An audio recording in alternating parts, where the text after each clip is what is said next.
गरीब भाभी ने नंद की शादी के लिए बनाया 3 ड्रेस। इस कहानी की शुरुआत कुछ इस तरीके से होती है।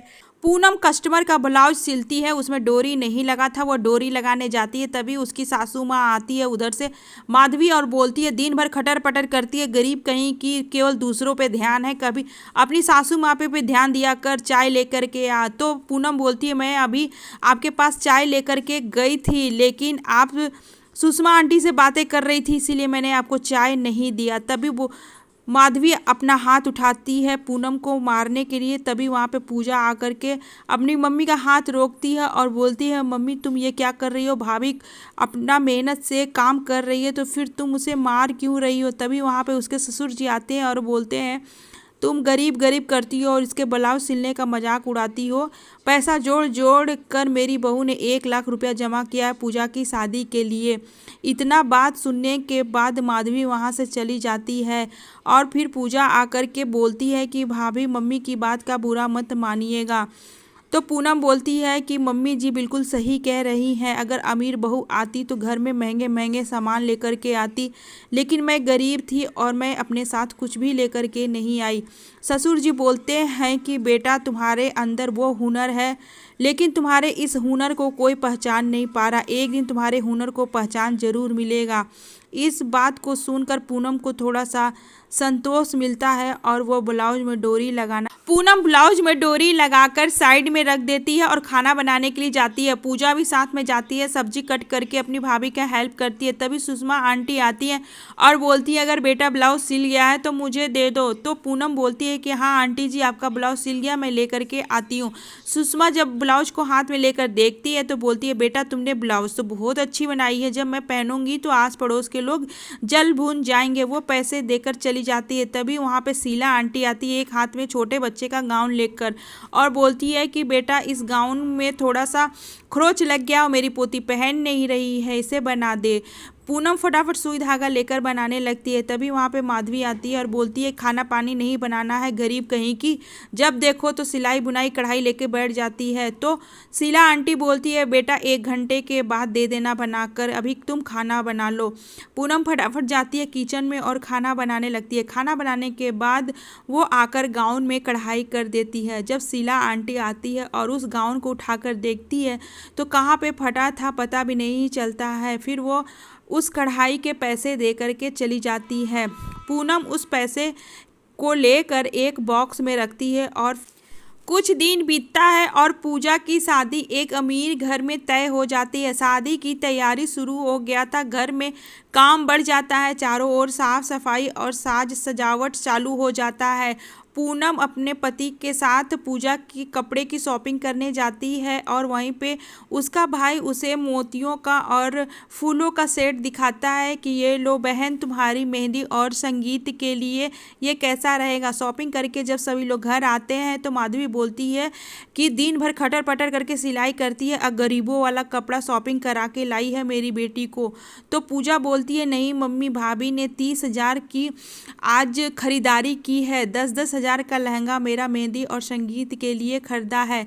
जैसे वो अपना महंगा लहंगा अपने बक्से में रखती है तो बक्से के कोने से वो लहंगा फट जाता है। तो पूजा रोने लगती है कि भाभी अब मैं क्या करूं, शादी और संगीत का टाइम आने वाला है और मेरा ड्रेस भी फट गया। भाभी बोलती है कोई बात नहीं, मैं साड़ी से तुम्हारा नया ड्रेस बना दूंगी।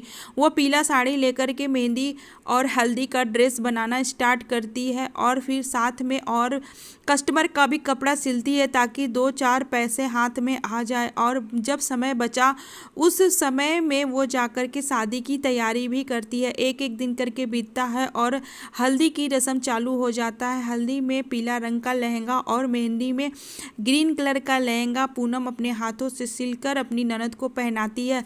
तभी अगले दिन उसकी सासू माँ का फ़ोन आता है कि आप मेरी बहू का लहंगा यहाँ पे दे जाइए, मैं पूजा करके वापस भिजवा दूंगी।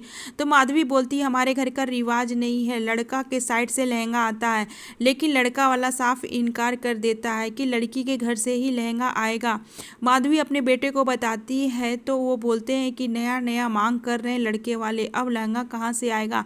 माधवी बोलती है कि दिन भर खटर पटर करके सिलाई करती हो ना, और पूजा पूजा करती हो, तो तुम उसके लिए लहंगा तैयार कर।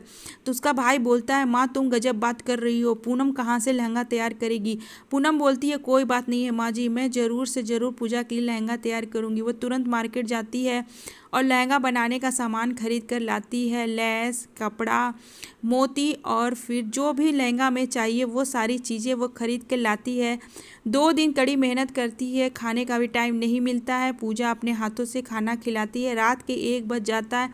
वो सिलाई मशीन पे सिलाई करते करते सो जाती है। उसके हाथ में खरोच लग जाता है, सुई चुभता है और उसके हाथ से खून निकलने लगता है। लेकिन पूनम रुकती नहीं है। रात दिन मेहनत करने के बाद फाइनली लहंगा बनकर तैयार हो जाता है और वो अपनी नंद के ससुराल भेज देती है पूजा करने के लिए।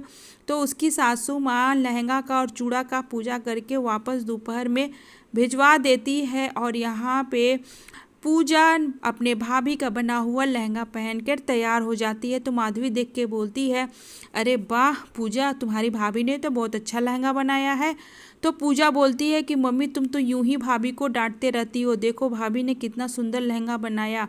माधवी बोलती है हाँ चल ठीक है, अपनी भाभी का इतनी तारीफ मत कर, चल मंडप में बैठ जा। माधवी अपनी बेटी को मंडप में ले जाकर बैठा देती है और पूजा की शादी बहुत ही अच्छे रईस घर में हो जाती है। फिर पूजा की हो जाती है विदाई। कुछ दिन बीतते हैं तो पूजा पग फेरा के लिए अपनी नंद और नंद की सहेली के साथ अपने मायके आती है। तो उसकी नंद थी फैशन डिज़ाइनर, जो भाभी से बातें करती है कि भाभी जो आपने लहंगा तैयार किया था वो लहंगा मुझे बहुत पसंद आया, मैं चाहती हूँ कि आप वो लहंगा मेरे लिए बनाइए ताकि उसका सेल मार्केट में बहुत ज़्यादा होगा, ऐसा मुझे लगता है। और वो अपने साथ पूनम को जोड़ लेती है। पूनम की मेहनत और पूजा की ननद की सहेली का पैसा दोनों मिलकर रंग लाता है और पूनम के हाथ का बना हुआ ड्रेस बहुत ही ज़्यादा फैशन शो में फेमस हो जाता है, जिसकी वजह से पूनम का बहुत नाम होता है और पैसे भी आना स्टार्ट हो जाता है। धीरे धीरे इन लोगों का रहन सहन बदल जाता है, सभी लोग काफ़ी अमीर हो जाते हैं और बड़े से घर खरीदते हैं और उस बड़े से घर में पूरे ऐशो आराम से पूजा और उसकी मम्मी और पूनम की फैमिली रहने लगती है।